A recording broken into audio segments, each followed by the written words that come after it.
Talking to some of my friends who are educators, right, and some of the common topics that we have is about the rise of OpenAI, ChatGPT, right? How it might have an impact on how we deliver our materials in the classroom, how students are learning.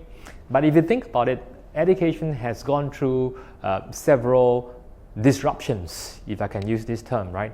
One interesting one that happened was the introduction of a whiteboard, or should I call it a blackboard, in front of the class. This happened in 1801, right? And this was the first registered instance whereby you have a huge, giant blackboard in front of the class for common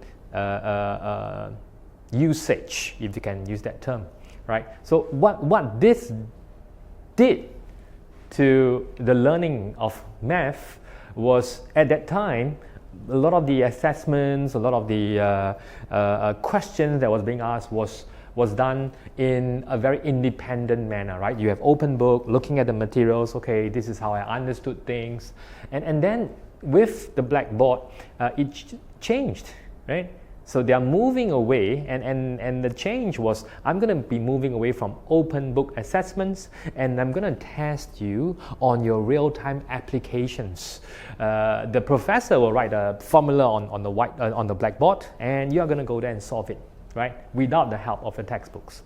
So this started in 1801, and everything was slowly introduced.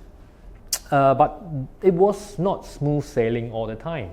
In fact, in 1830, some 30 years after the introduction of the huge blackboard, right, as a way of teaching, as a way of assessments, 43 Yale students actually initiated a rebellion. Yes, no, let's go back to using open textbooks, right, open book assessments and all things. Guess what? They failed miserably. Right, this will not be the first time that students or educators are rejecting a new way of doing things, right? This will not be the last as well, right? What impact will ChatGPT and OpenAI and generative AI bring to the education system? I'm not sure. Let's watch and see.